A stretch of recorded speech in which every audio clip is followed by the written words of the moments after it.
Sorbonne universitetini yana bitta o'quv amaliy xonasi tayyor bo'ldi va bu yerda Aurelmed kompaniyasidan eng zamonaviy lazerlar taqdim etilgan va o'quv darsligiga kiritilgan.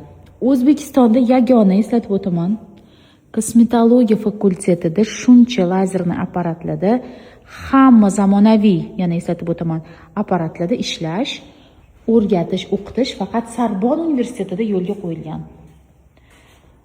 Tasavvur qilasizlar, qanaqa keng imkoniyatlar bu universitetda o'qigan kosmetolog qizlarimizga.